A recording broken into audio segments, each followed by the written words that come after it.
নমস্কার। গল্পসঙ্গীর গল্পের আসরে আপনাদের স্বাগত জানাই। আজ আপনাদের পড়ে শোনাব রবীন্দ্রনাথ ঠাকুরের লেখা গল্প বোষ্টমী।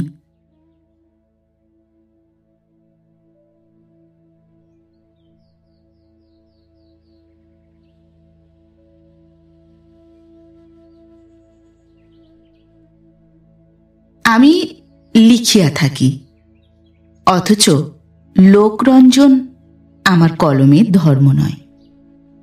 এই জন্য লোকেও আমাকে সদা সর্বদা যে রঙে রঞ্জিত করিয়া থাকে, তাহাতে কালির ভাগই বেশি। আমার সম্বন্ধে অনেক কথাই শুনিতে হয়, কপালক্রমে সেগুলি হিত কথা নয়, মনোহারী তো নহেই। শরীরে যেখানটায় ঘা পড়িতে থাকে, সে জায়গাটা যত তুচ্ছই হোক, সমস্ত দেহটাকে বেদনার জোরে সেই ছাড়াইয়া যায়। যে লোক গালি খাইয়া মানুষ হয়, সে আপনার স্বভাবকে যেন ঠেলিয়া একঝোঁকা হইয়া পড়ে, আপনার চারিদিককে ছাড়াইয়া আপনাকেই কেবল তাহার মনে পড়ে। সেটা আরামও নয়, কল্যাণও নয়। আপনাকে ভোলাটাই তো স্বস্তি। আমাকে তাই ক্ষণে ক্ষণে নির্জনের খোঁজ করিতে হয়। মানুষের ঠেলা খাইতে খাইতে মনের চারিদিকে যে টোল খাইয়া যায়, বিশ্ব প্রকৃতির সেবা নিপুণ হাতখানির গুণে তাহা ভরিয়া ওঠে। কলিকাতা হইতে দূরে নিভৃতে আমার একটি অজ্ঞাতবাসের আয়োজন আছে। আমার নিজ চর্চার দৌরাত্ম্য হইতে সেইখানে অন্তর্ধান করিয়া থাকি। সেখানকার লোকেরা এখনো আমার সম্বন্ধে কোনো একটা সিদ্ধান্তে আসিয়া পৌঁছে নাই। তাহারা দেখিয়াছে আমি ভোগী নই, পল্লীর রজনীকে কলিকাতার কলুষে আবিল করি না, আবার যোগীও নই। কারণ দূর হইতে আমার যেটুকু পরিচয় পাওয়া যায়, তাহার মধ্যে ধনের লক্ষণ আছে। আমি পথিক নই, পল্লীর রাস্তায় ঘুরি বটে, কিন্তু কোথাও পৌঁছিবার দিকে আমার কোনো লক্ষ্যই নাই। আমি যে গৃহী এমন কথা বলাও শক্ত, কারণ ঘরের লোকের প্রমাণাভাব। এই জন্য পরিচিত জীবশ্রেণীর মধ্যে আমাকে কোনো একটা প্রচলিত কোঠায় না ফেলিতে পারিয়া গ্রামের লোক আমার সম্বন্ধে চিন্তা করা একরকম ছাড়িয়া দিয়াছে। আমিও নিশ্চিন্ত আছি। অল্পদিন হইল খবর পাইয়াছি, এই গ্রামে একজন মানুষ আছে যে আমার সম্বন্ধে কিছু একটা মনে ভাবিয়াছে, অন্তত বোকা ভাবে নাই। তাহার সঙ্গে প্রথম দেখা হইল তখন আষাঢ় মাসের বিকেলবেলা। কান্না শেষ হইয়া গেলেও চোখের পল্লব ভিজা থাকিলে যেমন ভাবটা হয়, সকালবেলাকার বৃষ্টি অবসানে সমস্ত লতাপাতা আকাশ ও বাতাসের মধ্যে সেই ভাবটা ছিল। আমাদের পুকুরের উঁচু পাড়িটার উপর দাঁড়াইয়া আমি একটি নধর শ্যামল গাভীর ঘাস খাওয়া দেখিতেছিলাম। তাহার চিক্কন দেহটির উপর রৌদ্র পড়িয়াছিল দেখিয়া ভাবিতেছিলাম, আকাশের আলো হইতে সভ্যতা আপনার দেহটাকে পৃথক করিয়া রাখিবার জন্য যে এত দর্জির দোকান বানাইয়াছে, ইহার মতো এমন অপব্যয় আর নাই। এমন সময় হঠাৎ দেখি একটি প্রৌঢ়া স্ত্রীলোক আমাকে ভূমিষ্ঠ হইয়া প্রণাম করিল। তাহার আঁচলে কতকগুলি ঠোঙার মধ্যে করবী, গন্ধরাজ এবং আরও 2-4 রকমের ফুল ছিল। তাহারই মধ্যে একটি আমার হাতে দিয়া ভক্তির সঙ্গে জোড়হাত করিয়া সে বলিল, আমার ঠাকুরকে দিলাম, বলিয়া চলিয়া গেল। আমি এমনই আশ্চর্য হইয়া গেলাম যে তাহাকে ভালো করিয়া দেখিতেই পাইলাম না। ব্যাপারটা নিতান্তই সাদা, অথচ আমার কাছে তাহা এমন করিয়া প্রকাশ হইল যে সেই যে গাভীটি বিকেলবেলাকার ধূসর রৌদ্রে লেজ দিয়া পিঠের মাছি তাড়াইতে তাড়াইতে নববর্ষার রসকোমল ঘাসগুলি বড় বড় নিঃশ্বাস ফেলিতে ফেলিতে শান্ত আনন্দে খাইয়া বেড়াইতেছে, তাহার জীবলীলাটি আমার কাছে বড় অপরূপ হইয়া দেখা দিল। এ কথা বলিলে লোকে হাসিবে, কিন্তু আমার মন ভক্তিতে ভরিয়া উঠিল। আমি সহজ আনন্দময় জীবনেশ্বরকে প্রণাম করিলাম। বাগানের আম গাছ হইতে পাতা সমেত একটি কচি আমের ডাল লইয়া সেই গাভীকে খাওয়াইলাম। আমার মনে হইল আমি দেবতাকে সন্তুষ্ট করিয়া দিলাম। ইহার পরবৎসর যখন সেখানে গিয়াছি, তখন মাঘের শেষ। সেবার তখনও শীত ছিল। সকালে রৌদ্রটি পূবের জানালা দিয়া আমার পিঠে আসিয়া পড়িয়াছিল, তাহাকে নিষেধ করি নাই। দোতলার ঘরে বসিয়া লিখিতেছিলাম। বেহারা আসিয়া খবর দিল, আনন্দী বোষ্টমী আমার সঙ্গে দেখা করিতে চায়। লোকটা কে জানি না। অন্যমনস্ক হইয়া বলিলাম, আচ্ছা, এইখানে নিয়ে আয়। বোষ্টমী পায়ের ধুলা লইয়া আমাকে প্রণাম করিল। দেখিলাম সেই আমার পূর্ব পরিচিত স্ত্রীলোকটি। সে সুন্দরী কিনা সেটা লক্ষ্যগোচর হইবার বয়স তাহার পার হইয়া গেছে।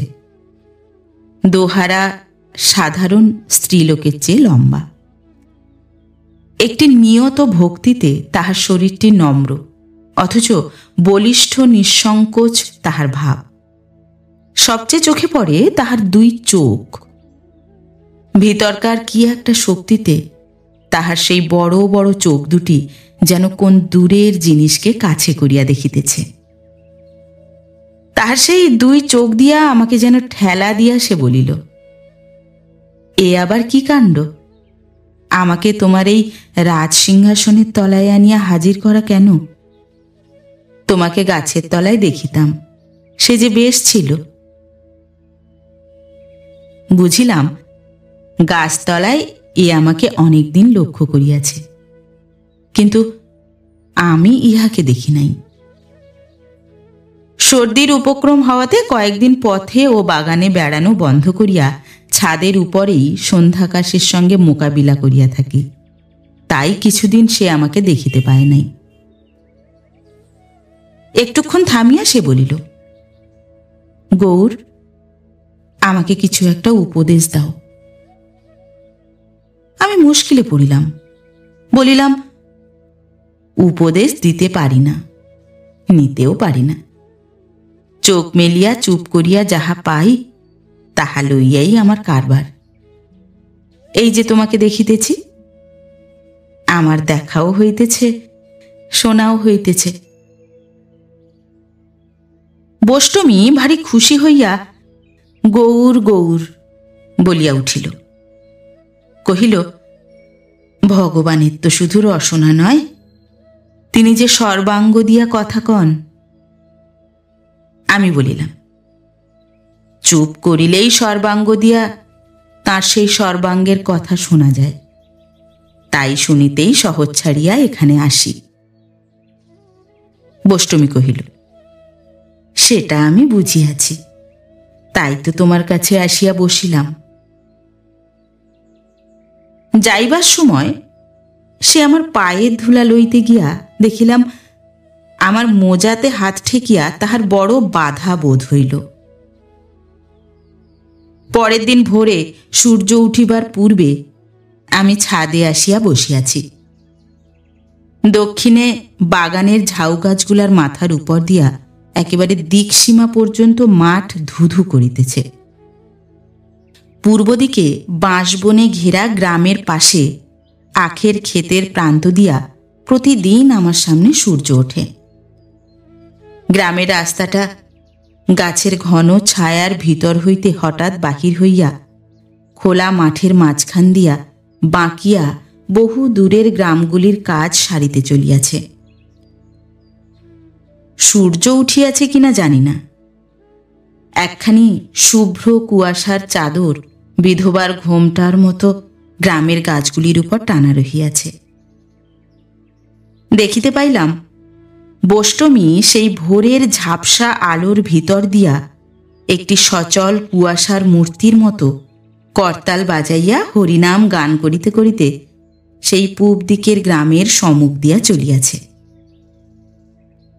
তন্দ্রা ভাঙা চোখের পাতার মতো একসময়ে কুয়াশাটা উঠিয়া গেল এবং ওই সমস্ত মাঠের ও ঘরের নানা কাজকর্মের মাঝখানে শীতের রৌদ্রটি গ্রামের ঠাকুরদাদার মতো আসিয়া বেশ করিয়া জমিয়া বসিল। আমি তখন সম্পাদকের পেয়াদা বিদায় করিবার জন্য লিখিবার টেবিলে আসিয়া বসিয়াছি। এমন সময় সিঁড়িতে পায়ের শব্দের সঙ্গে একটা গানের সুর শোনা গেল। বোষ্টমী গুনগুন করিতে করিতে আসিয়া আমাকে প্রণাম করিয়া কিছু দূরে মাটিতে বসিল। আমি লেখা হইতে মুখ তুলিলাম। সে বলিল, কাল আমি তোমার প্রসাদ পাইয়াছি। আমি বলিলাম, সে কি কথা? সে কহিল, কাল সন্ধ্যার সময় কখন তোমার খাওয়া হয় আমি সেই আশায় দরজার বাহিরে বসিয়াছিলাম। খাওয়া হইলে চাকর যখন পাত্র লইয়া বাহিরে আসিল, তাহাতে কি ছিল জানি না, কিন্তু আমি খাইয়াছি। আমি আশ্চর্য হইলাম। আমার বিলাত যাওয়ার কথা সকলেই জানে। সেখানে কি খাইয়াছি না খাইয়াছি তাহা অনুমান করা কঠিন নহে, কিন্তু গোবর খাই নাই। দীর্ঘকাল মাছ মাংসে আমার রুচি নাই বটে, কিন্তু আমার পাচকটির জাতিকুলের কথাটা প্রকাশ্য সভায় আলোচনা না করাই সঙ্গত। আমার মুখে বিস্ময়ের লক্ষণ দেখিয়া বোষ্টমী বলিল, যদি তোমার প্রসাদ খাইতেই না পারিব, তবে তোমার কাছে আসিবার তো কোনো দরকার ছিল না। আমি বলিলাম, লোকে জানিলে তোমার উপর তো তাদের ভক্তি থাকিবে না। সে বলিল, আমি তো সকলকেই বলিয়া বেড়াইতেছি। শুনিয়া উহারা ভাবিল আমার এই রকমই দশা। বোষ্টমী যে সংসারে ছিল, উহার কাছে তাহার খবর বিশেষ কিছু পাইলাম না। কেবল এইটুকু শুনিয়াছি, তাহার মায়ের অবস্থা বেশ ভালো এবং এখনো তিনি বাঁচিয়া আছেন। মেয়েকে যে বহু লোক ভক্তি করিয়া থাকে সে খবর তিনি জানেন। তাহার ইচ্ছা মেয়ে তাঁর কাছে গিয়া থাকে, কিন্তু আনন্দীর মন তাহাতে সায় দেয় না। আমি জিজ্ঞাসা করিলাম, তোমার চলে কি করিয়া? উত্তরে শুনিলাম, তাহার ভক্তদের একজন তাহাকে সামান্য কিছু জমি দিয়াছে, তাহারই ফসলে সেও খায়, 5 জনে খায়, কিছুতে সে আর শেষ হয় না। বলিয়া একটু হাসিয়া কহিল, আমার তো সবই ছিল, সমস্ত ছাড়িয়া আসিয়াছি, আবার পরের কাছে মাগিয়া সংগ্রহ করিতেছি। ইহার কি দরকার ছিল বলতো? শহরে থাকিতে এ প্রশ্ন উঠিলে সহজে ছাড়িতাম না। ভিক্ষা জীবিতায় সমাজের কত অনিষ্ট তাহা বুঝাইতাম, কিন্তু এ জায়গায় আসিলে আমার পুঁথি পড়া বিদ্যার সমস্ত ঝাঁঝ একেবারে মরিয়া যায়। বোষ্টমীর কাছে কোনো তর্কই আমার মুখ দিয়া বাহির হইতে চাহিল না। আমি চুপ করিয়া রহিলাম। আমার উত্তরের অপেক্ষা না রাখিয়া সে আপনি বলিয়া উঠিল, না না, এই আমার ভালো, আমার মাগিয়া খাওয়া অন্নই অমৃত। তাহার কথার ভাবখানা আমি বুঝিলাম। প্রতিদিনই যিনি নিজে অন্ন যোগাইয়া দেন, ভিক্ষার অন্নে তাহাকেই মনে পড়ে, আর ঘরে মনে হয় আমারই অন্ন আমি নিজের শক্তিতে ভোগ করিতেছি। ইচ্ছা ছিল তাহার স্বামীর ঘরের কথা জিজ্ঞাসা করি, কিন্তু সে নিজে বলিল না, আমিও প্রশ্ন করিলাম না। এখানকার যে পাড়ায় উচ্চবর্ণের ভদ্রলোক থাকে সে পাড়ার প্রতি বোষ্টমীর শ্রদ্ধা নাই। বলে, ঠাকুরকে উহারা কিছুই দেয় না, অথচ ঠাকুরের ভোগে উহারাই সবচেয়ে বেশি করিয়া ভাগ বসায়। গরিবরা ভক্তি করে আর উপবাস করিয়া মরে। এ পাড়ার দুষ্কৃতির কথা অনেক শুনিয়াছি, তাই বলিলাম, এই সকল দুর্মতিদের মাঝখানে থাকিয়া ইহাদের মতিগতি ভালো করো, তাহা হইলেই তো ভগবানের সেবা হইবে। এই রকমের সব উঁচু দরের উপদেশ অনেক শুনিয়াছি এবং অন্যকে শুনাইতেও ভালোবাসি, কিন্তু বৈষ্ণবীর ইহাতে তাক লাগিল না। আমার মুখের দিকে তাহার উজ্জ্বল চক্ষু দুটি রাখিয়া সে বলিল, তুমি বলিতেছ ভগবান পাপীর মধ্যেও আছেন, তাই উহাদের সঙ্গ করিলেও তাহারই পূজা করা হয়, এই তো? আমি কহিলাম, হ্যাঁ। সে বলিল, উহারা যখন বাঁচিয়া আছে তখন তিনিও উহাদের সঙ্গে আছেন বইকি, কিন্তু আমার তাহাতে কি? আমার তো পূজা ওখানে চলিবে না। আমার ভগবান যে উহাদের মধ্যে নাই, তিনি যেখানে আমি সেখানেই তাহাকে খুঁজিয়া বেড়াই। বলিয়া সে আমাকে প্রণাম করিল। তাহার কথাটা এই যে, শুধু মত লইয়া কি হইবে, সত্য যে চাই। ভগবান সর্বব্যাপী, এটা একটা কথা, কিন্তু যেখানে আমি তাহাকে দেখি সেখানেই তিনি আমার সত্য। এত বড় বাহুল্য কথাটাও কোনো কোনো লোকের কাছে বলা আবশ্যক যে, আমাকে উপলক্ষ করিয়া বৈষ্ণবী যে ভক্তি করে, আমি তাহা গ্রহণ করিও না, ফিরাইয়াও দিই না। এখনকার কালের ছোঁয়াচ আমাকে লাগিয়াছে। আমি গীতা পড়িয়া থাকি এবং বিদ্বান লোকদের দ্বারস্থ হইয়া তাহাদের কাছে ধর্মতত্ত্বের অনেক সূক্ষ্ম ব্যাখ্যা শুনিয়াছি। কেবল শুনিয়া শুনিয়াই বয়স বহিয়া যাইবার জো হইল, কোথাও তো কিছু প্রত্যক্ষ দেখিলাম না। এতদিন পরে নিজের দৃষ্টির অহংকার ত্যাগ করিয়া এই শাস্ত্রহীনা স্ত্রীলোকের দুই চক্ষুর ভিতর দিয়া সত্যকে দেখিলাম। ভক্তি করিবার ছলে শিক্ষা দিবার এ কি আশ্চর্য প্রণালী!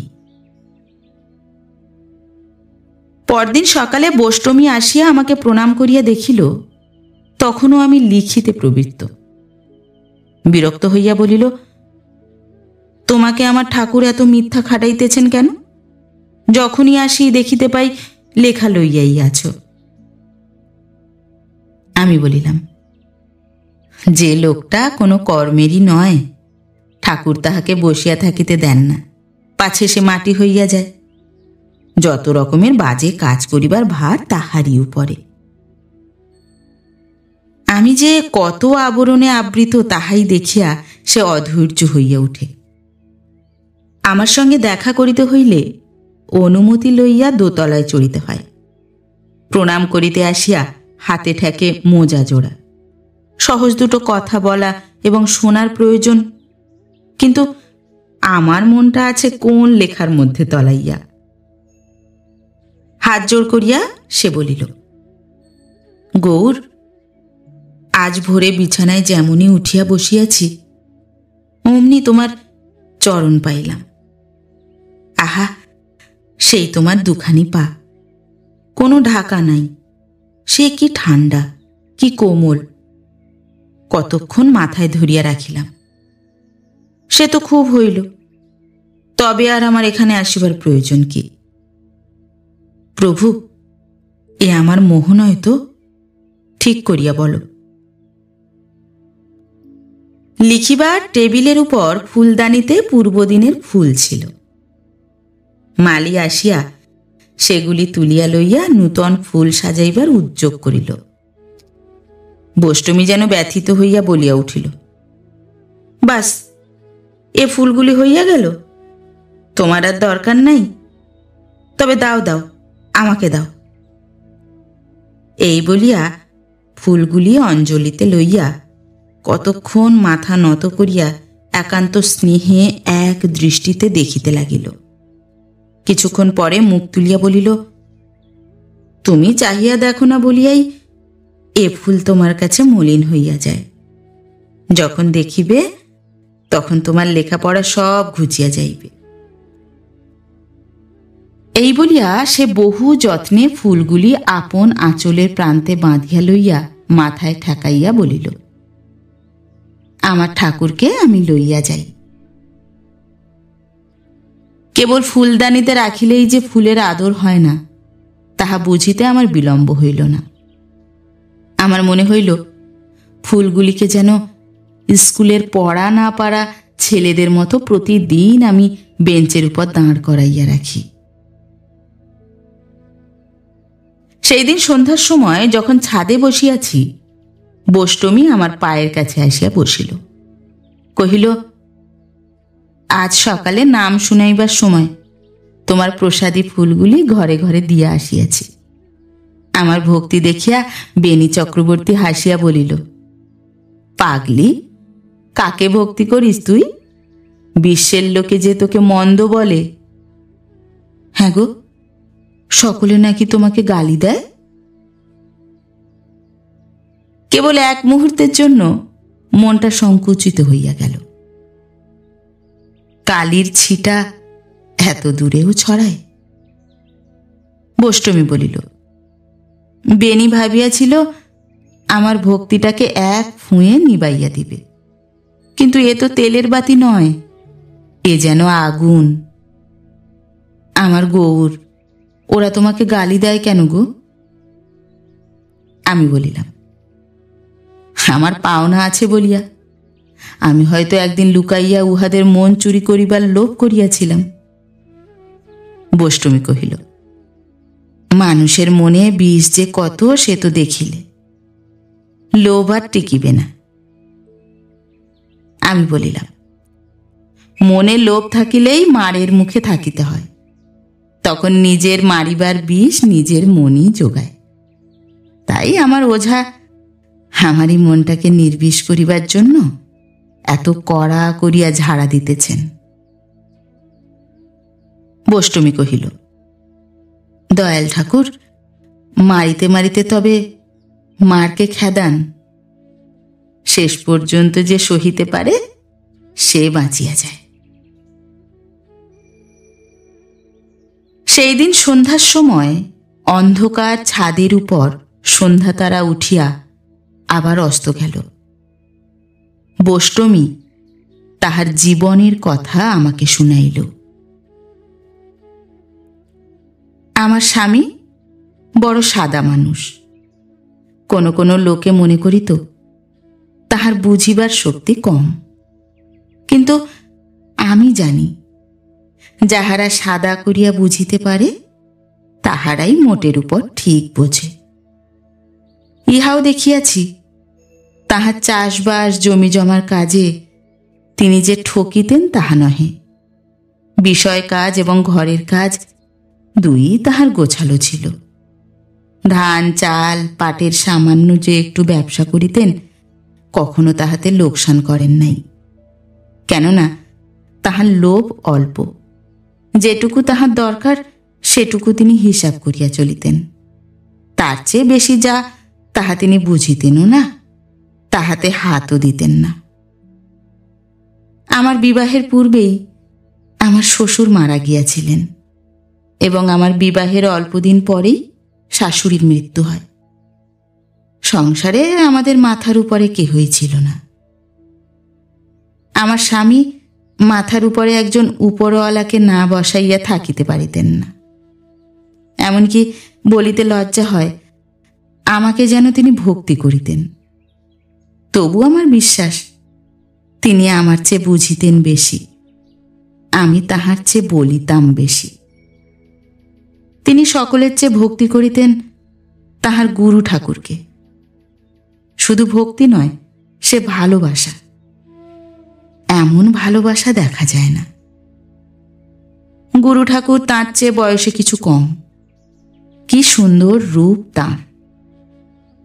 বলিতে বলিতে বষ্টমী ক্ষণকাল থামিয়া তাহার সেই দূর বিহারী চক্ষু দুটিকে বহু দূরে পাঠাইয়া দিল।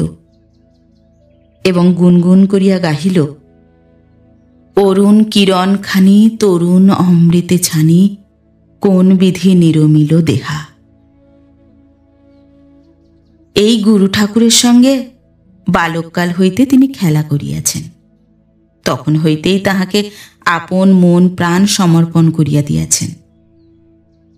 তখন আমার স্বামীকে ঠাকুর বোকা বলিয়াই জানিতেন। সেই জন্য তাহার উপর বিস্তর উপদ্রব করিয়াছেন। অন্য সঙ্গীদের সঙ্গে মিলিয়া পরিহাস করিয়া তাহাকে যে কত নাকাল করিয়াছেন তাহার সীমা নাই। বিবাহ করিয়া এ সংসারে যখন আসিয়াছি তখন গুরু ঠাকুরকে দেখি নাই। তিনি তখন কাশীতে অধ্যয়ন করিতে গিয়াছেন। আমার স্বামী তাহাকে সেখানকার খরচ যোগাইতেন। গুরু ঠাকুর যখন দেশে ফিরিলেন তখন আমার বয়স বোধ করি 18 হইবে। 15 বছর বয়সে আমার একটি ছেলে হইয়াছিল। বয়স কাঁচা ছিল বলিয়াই আমার সেই ছেলেটিকে আমি যত্ন করিতে শিখি নাই। পাড়ার সই সাঙ্গাতিদের সঙ্গে মিলিবার জন্যই তখন আমার মন ছুটিত। ছেলের জন্য ঘরে বাঁধা থাকিতে হয় বলিয়া এক এক সময় তাহার উপরে আমার রাগ হইত। হায় রে, ছেলে যখন আসিয়া পৌঁছিয়াছে মা তখনও পিছাইয়া পড়িয়া আছে। এমন বিপদ আর কি হইতে পারে। আমার গোপাল আসিয়া দেখিল তখনও তাহার জন্য ননি তৈরি নাই, তাই সে রাগ করিয়া চলিয়া গেছে। আমি আজও মাঠে ঘাটে তাহাকে খুঁজিয়া বেড়াইতেছি। ছেলেটি ছিল বাপের নয়নের মণি। আমি তাহাকে যত্ন করিতে শিখি নাই বলিয়া তাহার বাপ কষ্ট পাইতেন, কিন্তু তাহার হৃদয় যে ছিল বোবা। আজ পর্যন্ত তাহার দুঃখের কথা কাহাকেও কিছু বলিতে পারেন নাই। মেয়ে মানুষের মতো তিনি ছেলের যত্ন করিতেন। রাত্রে ছেলে কাঁদিলে আমার অল্প বয়সের গভীর ঘুম তিনি ভাঙাইতে চাহিতেন না। নিজে রাত্রে উঠিয়া দুধ গরম করিয়া খাওয়াইয়া কতদিন খোকাকে কোলে লইয়া ঘুম পাড়াইয়াছেন আমি তাহা জানিতে পারি নাই। তাহার সকল কাজই এমনই নিঃশব্দে।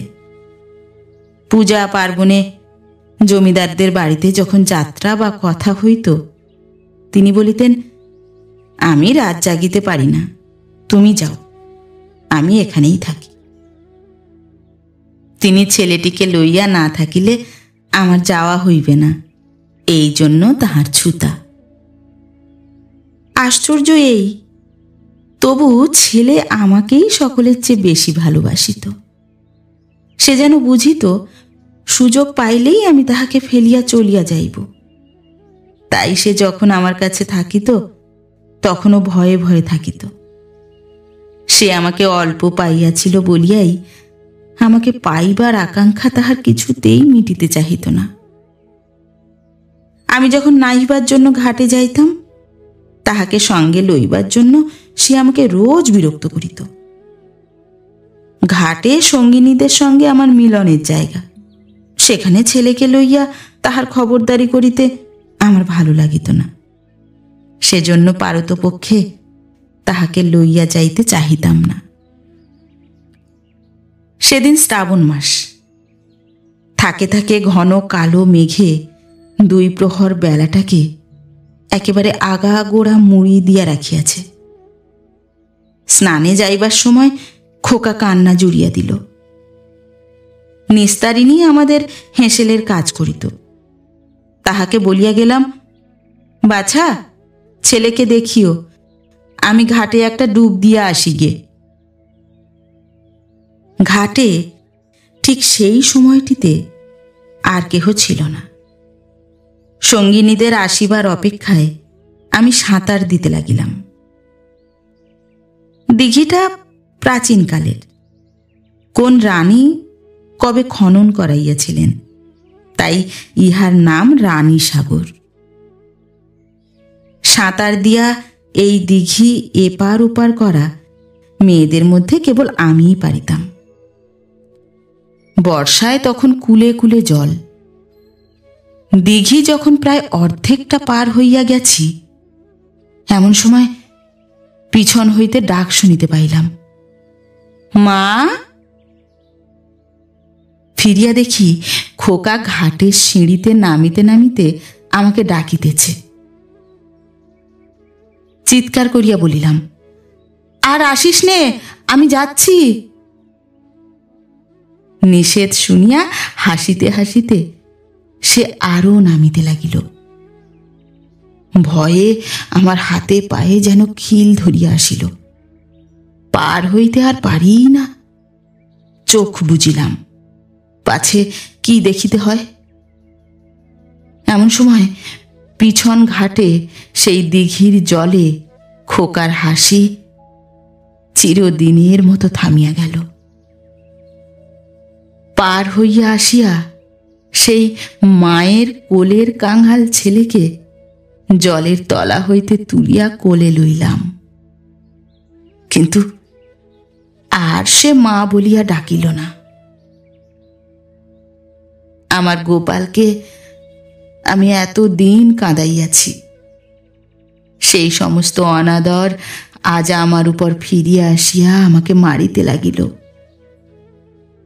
বাঁচিয়া থাকিতে তাহাকে বারবার যে ফেলিয়া চলিয়া গেছি, আজ তাই সে দিন রাত আমার মনকে আঁকড়িয়া ধরিয়া রহিল। আমার স্বামীর বুকে যে কতটা বাজিল সে কেবল তাঁর অন্তর্যামী জানেন। আমাকে যদি গালি দিতেন তো ভালো হইত, কিন্তু তিনি তো কেবল সহিতেই জানেন, কহিতে জানেন না। এমনই করিয়া আমি যখন একরকম পাগল হইয়া আছি, এমন সময় গুরু ঠাকুর দেশে ফিরিয়া আসিলেন। যখন ছেলে বয়সে আমার স্বামী তাহার সঙ্গে একত্রে খেলাধুলা করিয়াছেন, তখন সে এক ভাব ছিল। এখন আবার দীর্ঘকাল বিচ্ছেদের পর যখন তার ছেলে বয়সের বন্ধু বিদ্যালাভ করিয়া ফিরিয়া আসিলেন, তখন তাহার পরে আমার স্বামীর ভক্তি একেবারে পরিপূর্ণ হইয়া উঠিল। কে বলিবে খেলার সাথী, ইহার সামনে তিনি যেন একেবারে কথা কহিতে পারিতেন না। আমার স্বামী আমাকে সান্ত্বনা করিবার জন্য তাহার গুরুকে অনুরোধ করিলেন। গুরু আমাকে শাস্ত্র শুনাইতে লাগিলেন। শাস্ত্রের কথায় আমার বিশেষ ফল হইয়াছিল বলিয়া মনে তো হয় না। আমার কাছে সেসব কথার যা কিছু মূল্য, সে তাহারই মুখের কথা বলিয়া। মানুষের কণ্ঠ দিয়াই ভগবান তাহার অমৃত মানুষকে পান করাইয়া থাকেন। এমন সুধাপাত্র তো তাঁর হাতে আর নাই। আবার ওই মানুষের কণ্ঠ দিয়াই তো সুধা তিনিও পান করেন। গুরুর প্রতি আমার স্বামীর অজস্র ভক্তি আমাদের সংসারকে সর্বত্র মৌচাকের ভিতরকার মধুর মতো ভরিয়া রাখিয়াছিল। আমাদের আহার বিহার ধন জন সমস্তই এই ভক্তিতে ঠাসা ছিল, কোথাও ফাঁক ছিল না। আমি সেই রসে আমার সমস্ত মন লইয়া ডুবিয়া তবে সান্ত্বনা পাইয়াছি। তাই দেবতাকে আমার গুরুর রূপেই দেখিতে পাইলাম। তিনি আসিয়া আহার করিবেন এবং তারপর তাঁর প্রসাদ পাইব। প্রতিদিন সকালে ঘুম হইতে উঠিয়াই এই কথাটি মনে পড়িত, আর সেই আয়োজনে লাগিয়া যাইতাম। তাহার জন্য তরকারি কুটিতাম। আমার আঙুলের মধ্যে আনন্দধ্বনি বাজিত। ব্রাহ্মণ নই, তাহাকে নিজের হাতে রাঁধিয়া খাওয়াইতে পারিতাম না, তাই আমার হৃদয়ের সব ক্ষুধাটা মিটিত না। তিনি যে জ্ঞানের সমুদ্র, সেদিকে তো তার কোনো অভাব নাই। আমি সামান্য রমণী, আমি তাহাকে কেবল একটু খাওয়াইয়া দাওয়াইয়া খুশি করিতে পারি, তাহাতেও এতদিকে এত ফাঁক ছিল। আমার গুরু সেবা দেখিয়া আমার স্বামীর মন খুশি হইতে থাকিত এবং আমার উপরে তাহার ভক্তি আরও বাড়িয়া যাইত। তিনি যখন দেখিতেন আমার কাছে শাস্ত্র ব্যাখ্যা করিবার জন্য গুরুর বিশেষ উৎসাহ, তখন তিনি ভাবিতেন গুরুর কাছে বুদ্ধিহীনতার জন্য তিনি বরাবর অশ্রদ্ধা পাইয়াছেন। তাহার স্ত্রী এবার বুদ্ধির জোরে গুরুকে খুশি করিতে পারিল, এই তাহার সৌভাগ্য। এমন করিয়া 4-5 বছর কোথা দিয়া যে কেমন করিয়া কাটিয়া গেল তাহা চোখে দেখিতে পাইলাম না।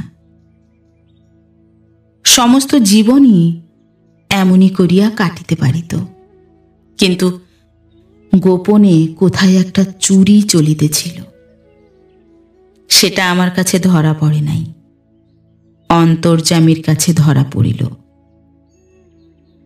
তারপর একদিনে একটি মুহূর্তে সমস্ত উলট পালট হইয়া গেল। সেদিন ফাল্গুনের সকালবেলায় ঘাটে যাইবার ছায়াপথে স্নান করিয়া ভিজা কাপড়ে ঘরে ফিরিতেছিলাম। পথের একটি বাঁকে আমতলায় গুরু ঠাকুরের সঙ্গে দেখা। তিনি কাঁধে একখানি গামছা লইয়া কোন একটা সংস্কৃত মন্ত্র আবৃত্তি করিতে করিতে স্নানে যাইতেছেন।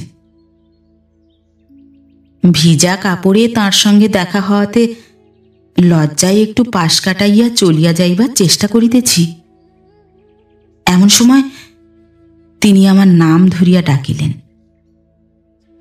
আমি জড়সড় হইয়া মাথা নিচু করিয়া দাঁড়াইলাম। তিনি আমার মুখের পরে দৃষ্টি রাখিয়া বলিলেন,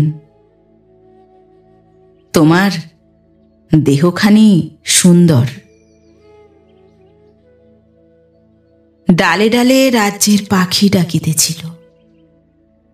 পথের ধারে ধারে ঝোপে ঝাপে ভাঁটি ফুল ফুটিয়াছে, আমের ডালে বোল ধরিতেছে। মনে হইল সমস্ত আকাশ পাতাল পাগল হইয়া আলুথালু হইয়া উঠিয়াছে। কেমন করিয়া বাড়ি গেলাম কিছু জ্ঞান নাই। একেবারে সেই ভিজা কাপড়েই ঠাকুর ঘরে ঢুকিলাম। চোখে যেন ঠাকুরকে দেখিতে পাইলাম না। সেই ঘাটের পথের ছায়ার উপরকার আলোর চুমকিগুলি আমার চোখের উপর কেবলই নাচিতে লাগিল। সেদিন গুরু আহার করিতে আসিলেন। জিজ্ঞাসা করিলেন, আন্দি নাই কেন? আমার স্বামী আমাকে খুঁজিয়া বেড়াইলেন, কোথাও দেখিতে পাইলেন না। ওগো, আমার সে পৃথিবী আর নাই। আমি সে সূর্যের আলো আর খুঁজিয়া পাইলাম না। ঠাকুর ঘরে আমার ঠাকুরকে ডাকি, সে আমার দিকে মুখ ফিরাইয়া থাকে। দিন কোথায় কেমন করিয়া কাটিল ঠিক জানি না। রাত্রে স্বামীর সঙ্গে দেখা হইবে, তখন যে সমস্ত নীরব এবং অন্ধকার, তখনই আমার স্বামীর মন যেন তারার মতো ফুটিয়া ওঠে। সেই আঁধারে এক একদিন তাহার মুখে একটা আধটা কথা শুনিয়া হঠাৎ বুঝিতে পারি, এই সাদা মানুষটি যাহা বোঝেন তাহা কতই সহজে বুঝিতে পারেন। সংসারের কাজ সারিয়া আসিতে আমার দেরি হয়। তিনি আমার জন্য বিছানার বাহিরে অপেক্ষা করেন। প্রায় তখন আমাদের গুরুর কথা কিছু না কিছু হয়। অনেক রাত করিলাম। তখন 3 প্রহর হইবে। ঘরে আসিয়া দেখি আমার স্বামী তখনও খাটে শোন নাই, নিচে শুইয়া ঘুমাইয়া পড়িয়াছেন। আমি অতি সাবধানে শব্দ না করিয়া তাহার পায়ের তলায় শুইয়া পড়িলাম। ঘুমের ঘোরে একবার তিনি পা ছুঁড়িলেন, আমার বুকের উপর আসিয়া লাগিল। সেইটেই আমি তাঁর শেষ দান বলিয়া গ্রহণ করিয়াছি। পরদিন ভোরে যখন তার ঘুম ভাঙিল, আমি তখন উঠিয়া বসিয়া আছি। জানালার বাহিরে কাঁঠাল গাছটার মাথার উপর দিয়া আঁধারের একধারে অল্প একটু রং ধরিয়াছে। তখনও কাক ডাকে নাই। আমি স্বামীর পায়ের কাছে মাথা লুটাইয়া প্রণাম করিলাম। তিনি তাড়াতাড়ি উঠিয়া বসিলেন এবং আমার মুখের দিকে অবাক হইয়া চাহিয়া রহিলেন। আমি বলিলাম, আর আমি সংসার করিব না। স্বামী বোধ করি ভাবিলেন তিনি স্বপ্ন দেখিতেছেন, কোনো কথাই বলিতে পারিলেন না। আমি বলিলাম, আমার মাথার দিব্য, তুমি অন্য স্ত্রী বিবাহ করো। আমি বিদায় লইলাম। স্বামী কহিলেন, তুমি এ কি বলিতেছ? তোমাকে সংসার ছাড়িতে কে বলিল? আমি বলিলাম, গুরু ঠাকুর। স্বামী হতবুদ্ধি হইয়া গেলেন। গুরু ঠাকুর? এমন কথা তিনি কখন বলিলেন? আমি বলিলাম, আজ সকালে যখন স্নান করিয়া ফিরিতেছিলাম তাহার সঙ্গে দেখা হইয়াছিল, তখনই বলিলেন। স্বামীর কণ্ঠ কাঁপিয়া গেল। জিজ্ঞাসা করিলেন, এমন আদেশ কেন করিলেন? আমি বলিলাম, জানি না, তাহাকে জিজ্ঞাসা করিও, পারেন তো তিনিই বুঝাইয়া দিবেন। স্বামী বলিলেন,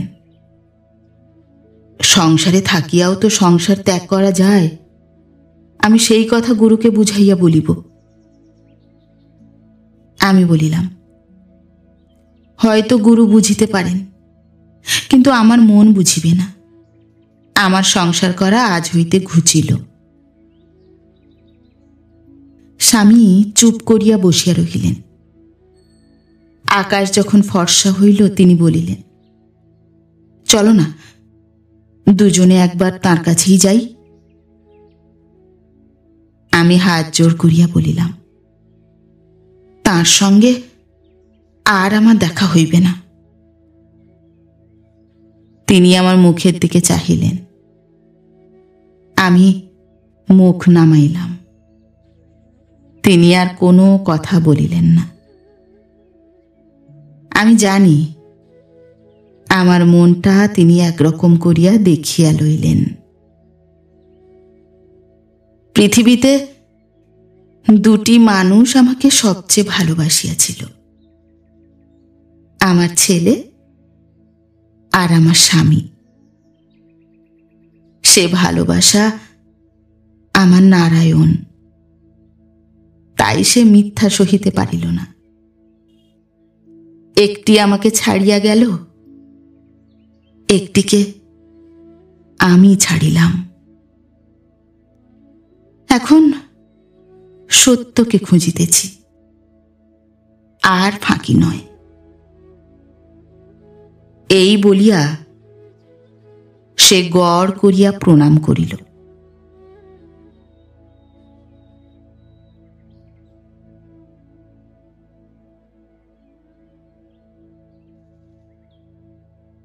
নমস্কার। নতুন একটি গল্প নিয়ে খুব শিগগির ফিরে আসছি। ততক্ষণ সবাই ভালো থাকবেন, সুস্থ থাকবেন।